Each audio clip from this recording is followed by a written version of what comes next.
Sampah yang menumpuk menjadi penyebab banjir di Semarang.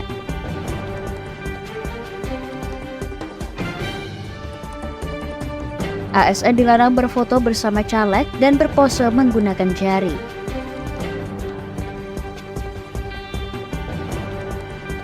Sepuluh orang mahasiswa pecinta alam terjebak derasnya arus sungai.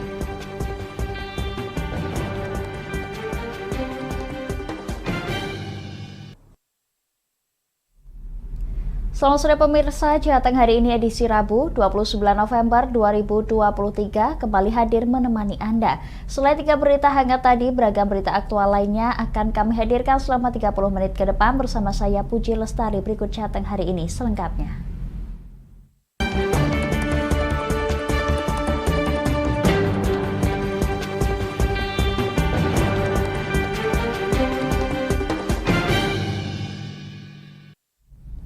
Pemirsa, warga menginginkan perbaikan tanggul Sungai Godo yang jebol dilakukan secara permanen sehingga ketika air bah datang dapat tertahan oleh tanggul tersebut.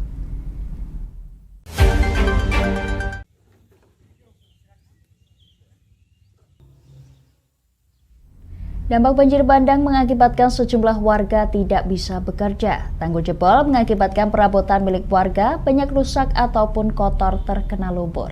Saat ini warga hanya fokus gotong royong membantu perbaikan tanggul yang dilakukan oleh petugas gabungan dari BPBD dan BPWS Pemali Juwana. Setelah kejadian banjir bandang, salah satu warga Desa Angkatan Kidul, Kecamatan Tambak Romo, menginginkan perbaikan tanggul secara permanen. Bahkan tanggul diperpanjang hingga 27 meter untuk kedua sisinya. Harapannya ketika ada bah datang dapat tertahan oleh tanggul permanen. Tanggul diperpanjang sampai situ biar tidak jebol. Ini berapa sih Pak panjangnya? Alamat 27. Panjangnya 27. Harapannya berapa meter? Harapannya satu titik lagi, ya sekitar 27 lagi. Sementara itu, Muhlisin selaku Kepala Desa Angkatan Kidul meminta selain adanya perbaikan tanggul, pihaknya juga meminta dilakukan normalisasi di Sungai Godo. Saya minta dari pihak terkait untuk normalisasi sungai nanti ke depan. Sebelumnya sudah pernah dinormalisasi Pak Sungai Godo tersebut? Nah, sini belum.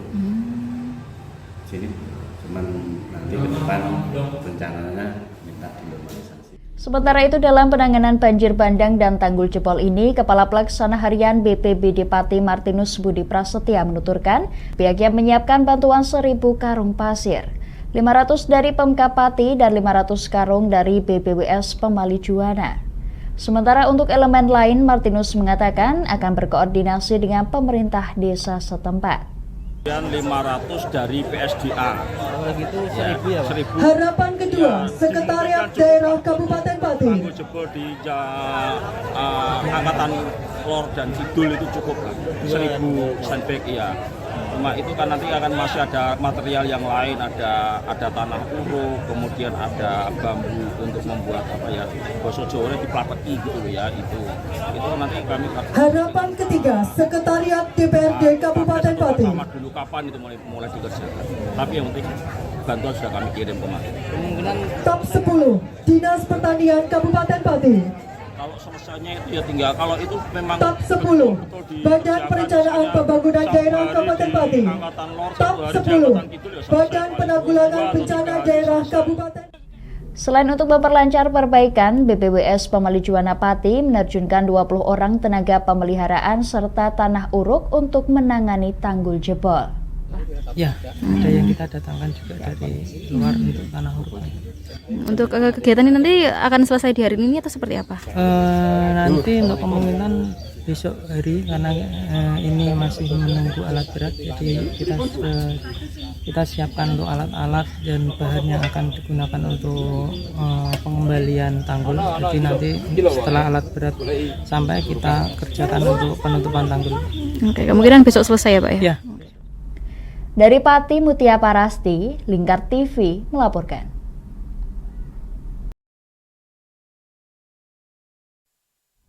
Pemirsa, Pemkab Pati menyatakan perbaikan tanggul jebol di Sungai Godo sudah dilakukan dan dinyatakan selesai, padahal warga di sekitar tanggul jebol menginginkan perbaikan secara permanen. Dan berikut pernyataan pejabat Bupati Pati Henggar Budi Anggoro selengkapnya. Banjir langsung sudah kita tangani ya, ada 2 tempat yang jebol kemarin, yang di Angkatan Lor dan Angkatan Kidul ya. Jadi ada 2 jebol ini sudah kita tangani. Kemarin kita minta tolong juga Basnas untuk bisa menyelesaikan kaitannya dengan pengalokasian pembiayaannya. Tapi nggak ada masalah lah. Prinsip kalau di sana itu banjirnya kan cuma lewat saja karena ada 2 tanggul yang jebol sehingga airnya masuk ke kampung. Tapi nggak ada masalah, tidak ada kerusakan yang berarti. Ya ini kan kalau sudah diperbaiki, saya kira itu sudah melakukan penanganan secara keseluruhan ya, karena tanggulnya yang jebol kita perbaiki, terus kemudian ada juga kemarin saya minta juga ada di mana untuk membersihkan jembatan. Dan pemirsa, berikut fakta mengenai banjir bandang di Tambak Romopati yang kami rangkum dalam grafis berikut ini.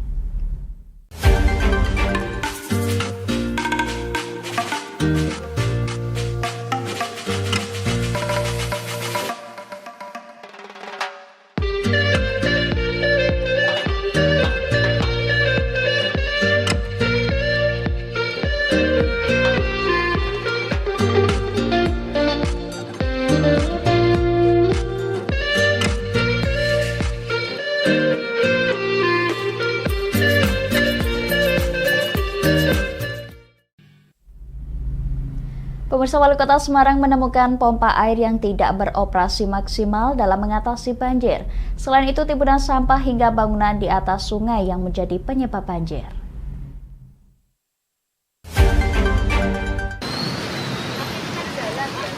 Wali Kota Semarang Heviarita Gunariyati Rahayu mengecek titik banjir di wilayah Banget Ayu Kulon dan Mukti Harjolor, Kecamatan Genuk. Banyaknya tumpukan sampah serta tanaman enjeng gondok yang berada di aliran sungai daerah Pedurungan menuju ke Mukti Harjo dinilai menjadi penyebab banjir di kawasan Mukti Harjo Kidul serta Telogosari Kulon. Selain sampah yang menjadi penyebab luapan air sungai ke permukiman, kondisi rumah pompa di Kali Tenggang serta seringin milik BPWS Pemaljuana juga menjadi penyebab tidak surutnya genangan di Jalan Raya Kaligawe serta pemukiman. Melihat kondisi banjir yang melanda kawasan Pedurungan serta Mukti Harjo Kidul Genuk Semarang, Wali Kota Semarang memerintahkan dinas terkait serta kelurahan untuk melakukan pembenahan pada aliran sungai yang bermuara di Kali Tenggang serta Kali Seringin. Dari BPWS ini ada 2 dan ini kami kirim 1 lagi dari BPBD. Kemudian yang di Seringin ini lebih parah lagi, yang nyala awalnya cuma 2, kemudian katanya semalam 4, tapi terus 1 lagi ordernya bisa, jadi cuma 3. Nah, padahal di saat kondisi seperti ini, Kaligawe ini kan juga sangat tinggi karena nariknya ini kan telat. Jadi yang sebenarnya kalau semuanya pompanya ini on semua pasti lebih cepat. Karena sekarang ini juga sudah ditambah dengan tambahan dari pompa mobilnya PU, ada 2 di belakang Rumah Sakit Islam Sultan Agung. Dan kami kemarin juga sudah berupaya terus-menerus menggali sedimen-sedimen, tetapi memang tadi malam curah hujannya sangat tinggi. Selain melakukan upaya pembersihan sampah dan enjeng gondok di aliran sungai daerah Pedurungan menuju ke Mukti Harjo, Pemkab Semarang mendatangkan 1 mobil pompa dari BPBD dan 2 dari BPWS untuk menyedot air yang menggenangi wilayah Kaligawe. Dari Semarang, Hinufan, Lingkar TV melaporkan.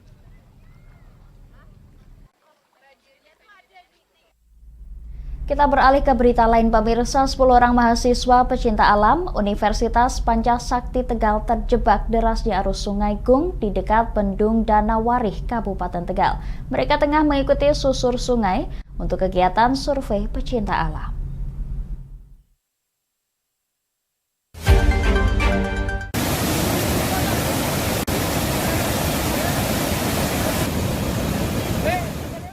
Evakuasi 10 mahasiswa pecinta alam Universitas Pancasakti Tegal di aliran Sungai Gung Desa Danawarih, Kecamatan Balapulang, Kabupaten Tegal berlangsung dramatis. Puluhan relawan PMI dan BPBD, SAR Pemalang, serta TNI Polri melakukan evakuasi dengan menggunakan tali dan pelampu. Petugas Bendung Danawari Ali Imron mengatakan, ke-10 mahasiswa tersebut terjebak di tengah sungai sejak pukul 14 pada Sabtu siang.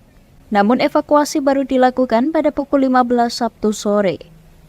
Diketahui mereka tengah melakukan survei untuk kegiatan pecinta alam. Itu kronologis sekitar jam 2 persis.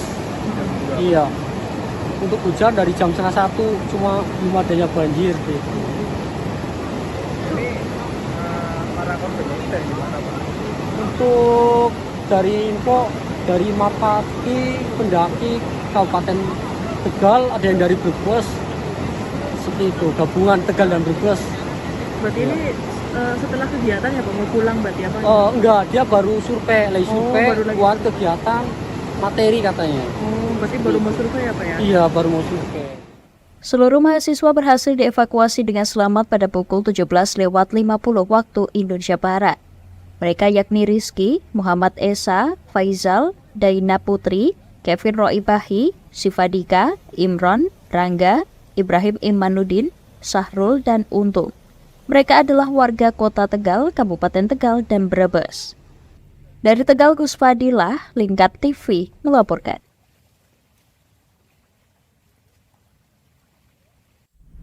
Pemirsa, kami akan kembali setelah jeda pariwara berikut ini. Tetap bersama kami di Jateng hari ini.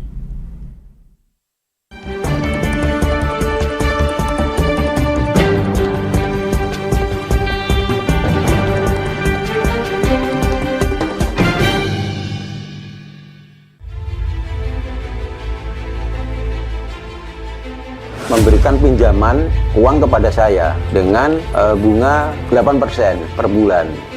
Membedah opini narasumber, menggali lebih dalam untuk mendapatkan perspektif baru yang lebih faktual. Masalahnya, nota perbaikan kapal itu semua ada di saya. Kenapa Tomo bisa menunjukkan?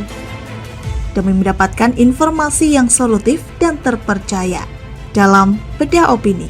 Setiap Rabu jam 11 siang hanya di Lingkar TV.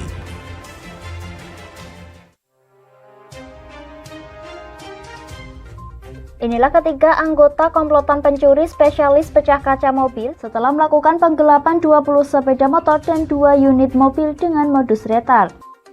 Merangkum semua peristiwa sebagai berita yang penuh fakta. Bersama Puji Lestari, saksikan Jateng hari ini setiap Senin hingga Sabtu jam 4 sore hanya di Lingkar TV. Bersama saya Galus Karginanti dalam Sapa Jateng Lingkar TV. Melintas di daerah Sukolilo dikejar sama petugas bea cukai, ketangkap. Membahas dan menyuguhkan beragam potensi dari berbagai daerah di Jawa Tengah, ditemani narasumber-narasumber handal di bidangnya. Pencegahan dari awal mulai dari perilaku hidup bersih sehatnya juga harus dijaga seperti itu. Kami siap menyapa Anda dalam Sapa Jateng. Setiap Selasa jam 11 siang hanya di Lingkar TV.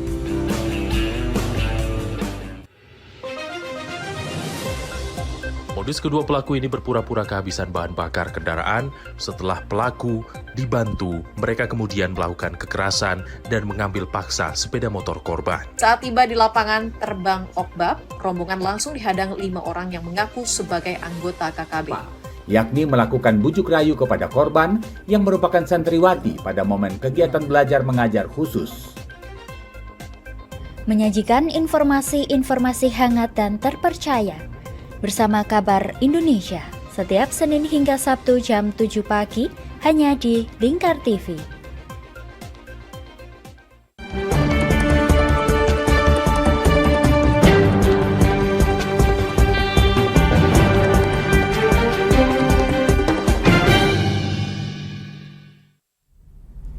Anda masih menyaksikan Jateng hari ini, pemirsa. Baru satu partai politik di Brebes, Jawa Tengah memanfaatkan hari pertama kampanye.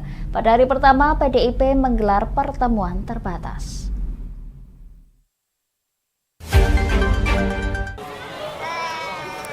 Undangan besar. Caleg DPR RI dan DPRD Brebes melakukan kampanye di Desa Karangsembung dan Desa Cenang, Kecamatan Songgok. Dalam kampanye itu, caleg melakukan sosialisasi tata cara memilih calon anggota DPR RI maupun calon DPRD Brebes. Mereka membagikan stiker bergambar contoh dan jenis surat suara yang akan digunakan dalam pemilu 2024. Mereka juga menjelaskan cara mencoblos calon legislatif yang benar dengan membentangkan spanduk bergambar contoh surat suara. Caleg DPRD Brebes Saryono mengatakan pada kampanye di hari pertama ini dirinya melakukan sosialisasi kepada warga terkait dengan tata cara hari ini merupakan hari pertama waktu kampanye untuk partai politik peserta pemilu 2024. Terus di DPR RI yaitu biasa nomor pelet kuning, nomor 8, kalau saya nomor 7. Intinya gitu. Himbauannya pada masyarakat apa nih nanti? Himbauannya supaya masyarakat itu tahu lah bagaimana cara menoblos, karena nanti di tahun 2024 besok kan berarti mulai pencoblosan, biar masyarakat tahu cara memilih, siapa yang dipilih, dan bagaimana caranya. Karena saya sebagai calon dari DPR kabupaten, berarti cara memilih saya bagaimana caranya. Karena dari kabupaten saya di PDI itu nomor 7, nanti caranya memilih Saryono nomor 7 bagaimana. Nah, untuk pusatnya DPR RI, cara menoblos Mbak Cynthia nomor 8 bagaimana? Gitu. Ketua KPU Brebes, Manja Lestari Damani, mengatakan untuk waktu kampanye mulai dilakukan hari ini 28 November 2023 sampai 10 Februari 2024 dengan kampanye pertemuan terbatas.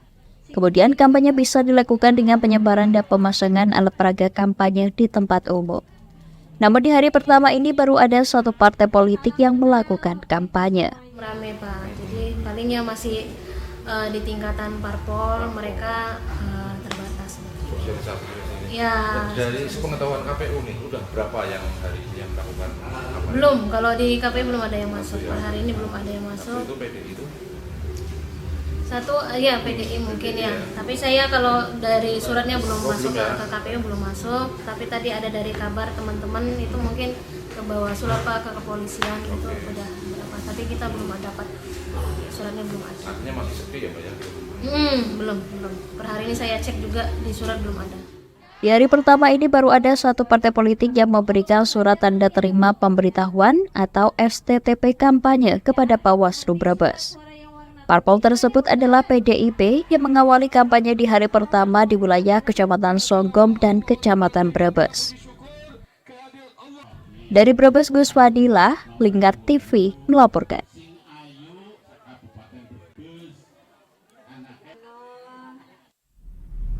Pemirsa, Bawaslu Kendal menjalin kerjasama strategis dengan Komisi Penyiaran Indonesia Daerah atau KPID Jawa Tengah. Kegiatan ini untuk meningkatkan transparansi dan partisipasi masyarakat serta menjaga integritas dalam pengawasan pemilu.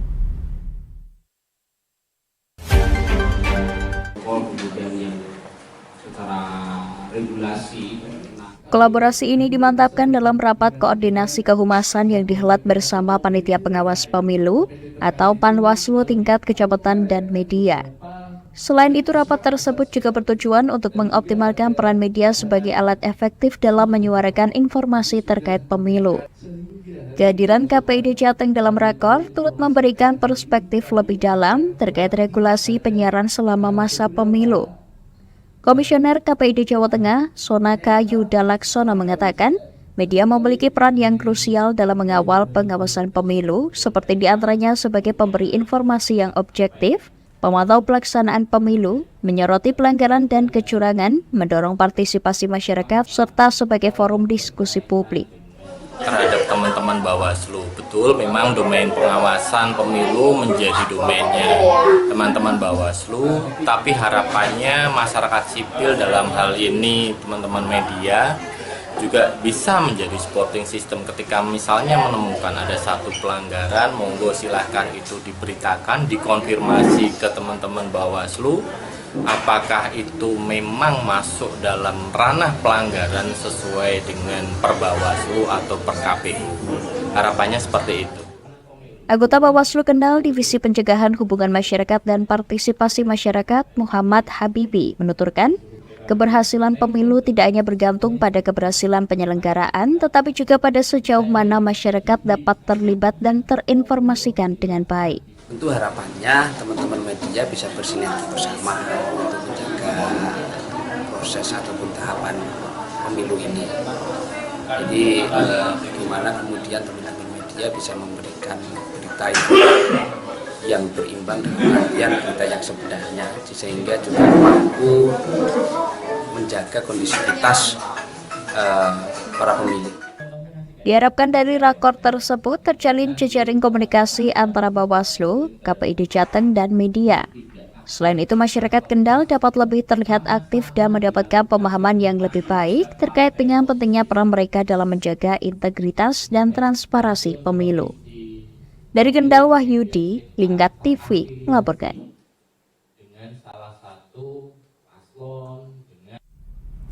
Pemirsa, hati-hati bagi para aparatur sipil negara. Memasuki masa kampanye dilarang berfoto bersama calon legislatif atau caleg dan foto berpose menggunakan jari. Jika melanggar, maka ASN akan mendapatkan sanksi.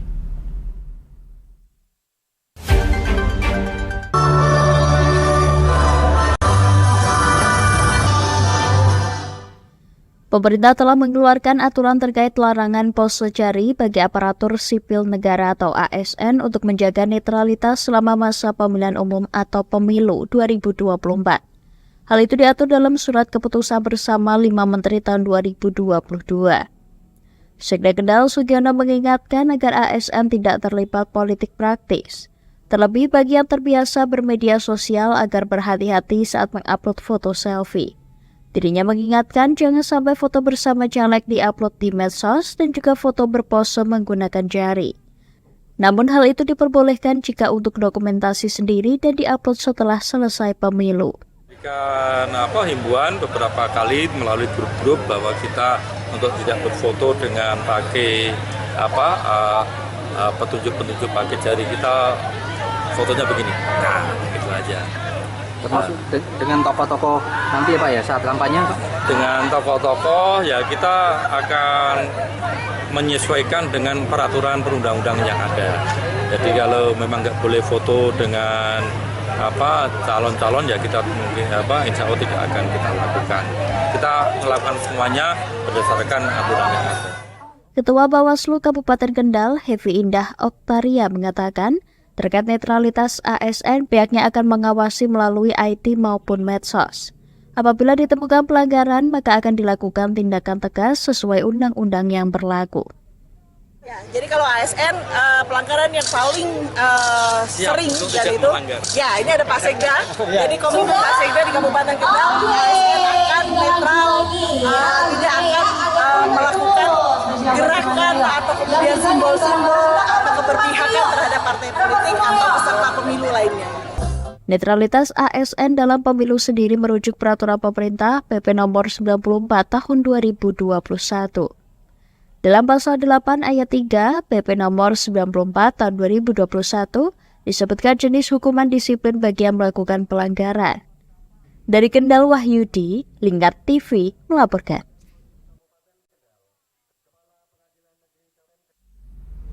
Pemirsa, berita menarik lainnya akan kami hadirkan usai jeda pariwara berikut ini. Tetap bersama kami di Jateng hari ini.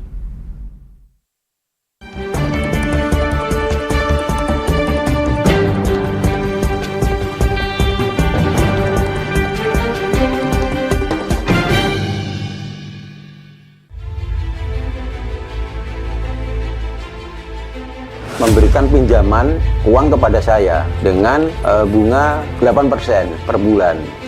Membedah opini narasumber, menggali lebih dalam untuk mendapatkan perspektif baru yang lebih faktual. Masalahnya, nota perbaikan kapal itu semua ada di saya. Kenapa Tomo bisa menunjukkan? Demi mendapatkan informasi yang solutif dan terpercaya. Dalam Bedah Opini, setiap Rabu jam 11 siang hanya di Lingkar TV.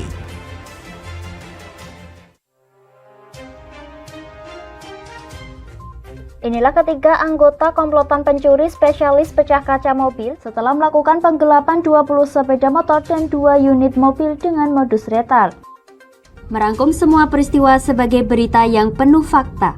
Bersama Puji Lestari, saksikan Jateng hari ini setiap Senin hingga Sabtu jam 4 sore hanya di Lingkar TV.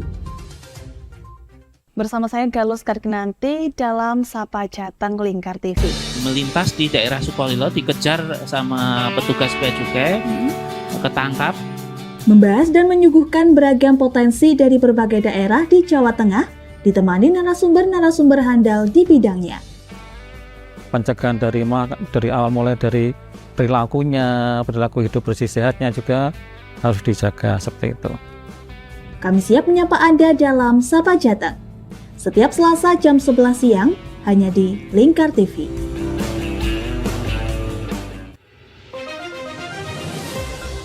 Modus kedua pelaku ini berpura-pura kehabisan bahan bakar kendaraan.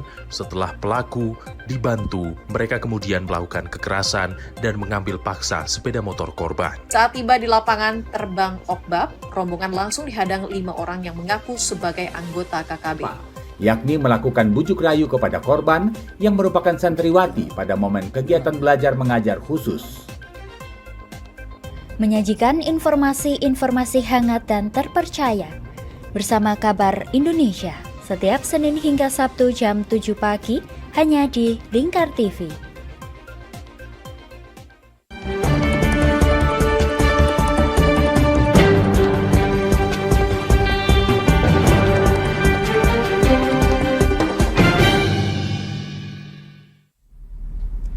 Terima kasih pemirsa, Anda masih menyaksikan Jateng hari ini. Di Permades Kendal menggelar Loka Karya, pengelolaan keuangan dan pembangunan ekonomi desa. Kegiatan ini sebagai upaya untuk meningkatkan transparansi penggunaan anggaran desa dengan menerapkan sistem digitalisasi dalam proses penyelenggaraan pemerintahan desa. Sudah hampir 10 tahun, kalau kita lihat data dari Ombudsman, aplikasinya Loka Karya digelar di Pendopo Tumenggung Bahu Rekso dan diikuti seluruh kepala desa se-Kabupaten Kendal. Kepala Dispermades Kendal, Yanuar Fatoni, mengatakan materi Loka Karya meliputi materi tentang prioritas penggunaan dana desa, materi tentang penyaluran dana desa dan pemanfaatan teknologi informasi dalam proses penyelenggaraan pemerintah desa. Kemudian materi tentang kebijakan Pemda Kendal dalam pengelolaan keuangan desa dan pembangunan ekonomi desa. Terkait dengan banyaknya pengaduan dari masyarakat terkait penggunaan dana desa, maka upaya untuk meminimalisir kesalahan penggunaan anggaran akan diterapkan sistem digitalisasi dalam proses penyelenggaraan pemerintahan desa. Tujuannya untuk meningkatkan transparansi penggunaan anggaran desa sehingga akan digunakan sebagaimana mestinya. Ini terkait dengan prioritas penggunaan dana desa yang disampaikan oleh Kementerian Desa. Kemudian yang kedua dari Direktorat Jenderal Perbendaharaan, itu materinya terkait dengan penyaluran dana desa. Kemudian yang ketiga dari BPKP terkait dengan pemanfaatan teknologi informasi dalam proses penyelenggaraan pemerintahan desa. Kemudian yang terakhir dari Dispermasdes terkait dengan kebijakan pemerintah Kabupaten Kendal dalam pengelolaan keuangan desa dan pembangunan ekonomi desa. Ini penekanan supaya tidak terjadi pelanggaran untuk para kades gimana? Ya, jadi memang pengaduan dari masyarakat yang saat ini sudah masuk ke inspektorat ini banyak sekali, sehingga kami dari pemerintah kabupaten tentunya harus punya upaya untuk meminimalisir pengaduan-pengaduan masyarakat, tentunya dengan digitalisasi dalam proses penyelenggaraan pemerintahan desa untuk meningkatkan transparansi. Sekda Kendal Sugiono mengatakan bahwa pada setiap proyek ada 4 hal yang diawasi dan diperiksa, yakni ketaatan terhadap peraturan perundang-undangan, akuntabilitas, efisiensi dan efektivitas, serta pencatatan aset. Jika 4 hal tersebut dilaksanakan dengan benar, maka tidak akan bermasalah. Peraturan perundang-undangan, kedua akuntabilitas, ketiga efektif efisien, yang keempat adalah pencatatan aset. Kalau 4 hal itu sudah benar semua, insya Allah mau diperiksa siapapun tidak ada masalah. Terus ada 3 hal yang tidak boleh dilanggar, dan itu langsung ketemu dengan apa ya? 1, melanggar peraturan perundang-undangan, sekaligus ada kebocoran keuangan negara, sekaligus ada memperkaya diri atau memperkaya orang lain. Kalau 3 hal itu terjadi bersamaan, pasti sudah berurusan dengan apa ya? Maka saya wanti-wanti 4 hal yang harus dilakukan dan 3 hal yang tidak boleh dilakukan. Sekda Kendal menambahkan ada 3 hal yang tidak boleh dilanggar, yaitu melanggar peraturan perundang-undangan, ada kebocoran keuangan negara, dan memperkaya diri atau orang lain. Jika hal tersebut dilakukan secara bersamaan, maka pasti akan berurusan dengan hukum. Dari Kendal, Wahyudi, Lingkar TV melaporkan. Kita ke Rembang, pemirsa, sebanyak 90 warga lansia yang berasal dari 3 kecamatan di Rembang pada Rabu pagi di wisuda. Sekolah lansia ini bertujuan untuk membentuk lansia yang sehat serta aktif di usia yang sudah tidak muda lagi. Pada hari ini kita bisa melaksanakan Sekolah lansia ini menerapkan metode bermain, namun tak lupa juga diiringi dengan kegiatan kerohanian serta senam guna menjaga kebugaran tubuh. Seperti halnya salah satu lansia asal Kecamatan Rembang, Zainuddin Jakfar. Lansia berumur 70 tahun tersebut mengungkapkan selama masa tua dirinya berupaya untuk tetap produktif.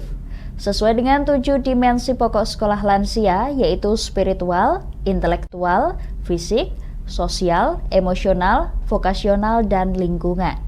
Bahwa proses penuaan adalah suatu yang keniscayaan yang harus dilakukan. Maka dalam sekolah lansia ini kita mengharapkan meskipun kita tua selalu berupaya untuk produktif dan sebagainya. Maka dalam sekolah lansia itu ada 7 dimensi pokok yang harus dikuasai oleh setiap lansia kalau kepingin tangguh. Yang pertama adalah spiritual, yang kedua intelektual, yang ketiga adalah fisik, yang keempat adalah sosial, yang kelima emosional, yang keenam vokasional, yang ketujuh adalah lingkungan.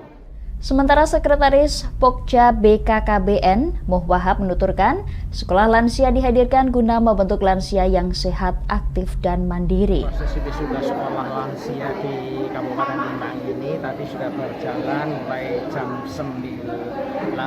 Jadi ini adalah rangkaian kegiatan dari kegiatan sekolah lansia yang sudah dimulai dari tahun kemarin sebenarnya.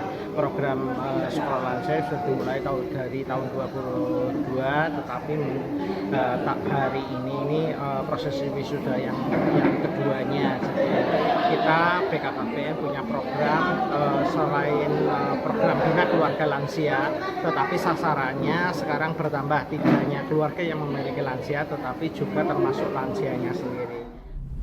Wahab berharap di sekolah lansia ini nantinya dapat perhatian dari pemerintah, khususnya di Kabupaten Rembang. Dari Rembang, Vicky Rio, Lingkar TV melaporkan.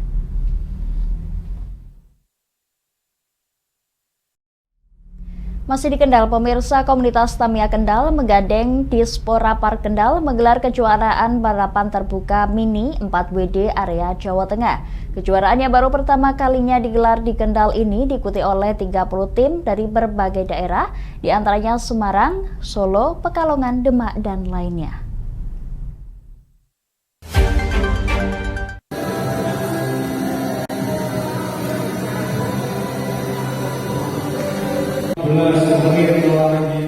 Kejuaraan digelar di Pendopo Tumenggung Bahu Rekso.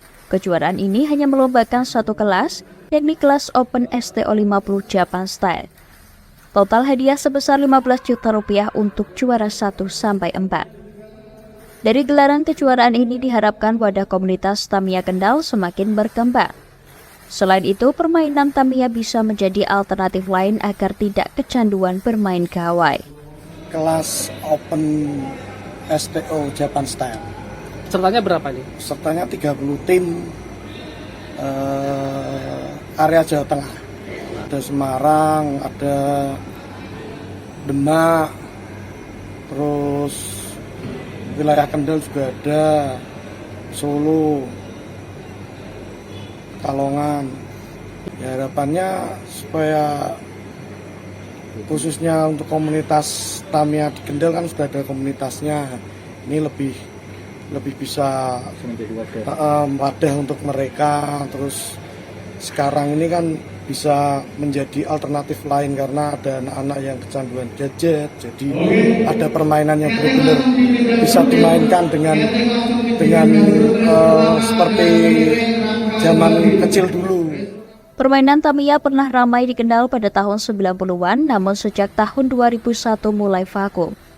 Kejuaraan Tamiya pertama kalinya digelar setelah masa vakum lebih dari 20 tahun. Digelarnya kejuaraan Tamiya ini menandakan bangkitnya permainan Tamiya di Kendal. Bangkitnya permainan Tamiya ini dimunculkan kembali oleh komunitas Tamiya Kendal pada November 2022 lalu. Sebagai wujud apresiasi, maka digelar kejuaraan ini agar anggotanya bertambah besar sehingga bisa menggelar kejuaraan tingkat nasional. Jadi emang pertama saya buat itu di tahun sebelum ini 2022 ya, bulan November. Dan situ kita sering berkumpul, sharing pengalaman, dan itu saling berbagi ilmu. Setelah itu sampai akhirnya kita udah bisa menciptakan event sekelas ini. Itu juga dari bantuan teman-teman sesama pecinta Tamiya. Dan kalau dari vakumnya saya kurang tahu, soalnya saya sejak tinggal di Kendal tahun 2014 itu belum ada. Dan ini baru saya berdirikan di bulan kemarin ini, tapi alhamdulillah antusias dari teman-teman yang dulunya pernah bermain Tamiya itu kembali muncul. Adanya komunitas ini untuk menjaga agar sesama penghobi Tamiya tetap konsisten dan bersama-sama memajukan Tamiya di Kendal seperti di kota-kota besar di Indonesia. Harapan ke depan Kendal bisa menjadi tuan rumah kejuaraan Tamiya tingkat nasional. Dari Kendal, Wahyudi, Lingkar TV melaporkan. Pemirsa, bagi Anda yang ketinggalan update berita Jateng hari ini, kami telah merangkumnya dalam Flash News JHI berikut ini.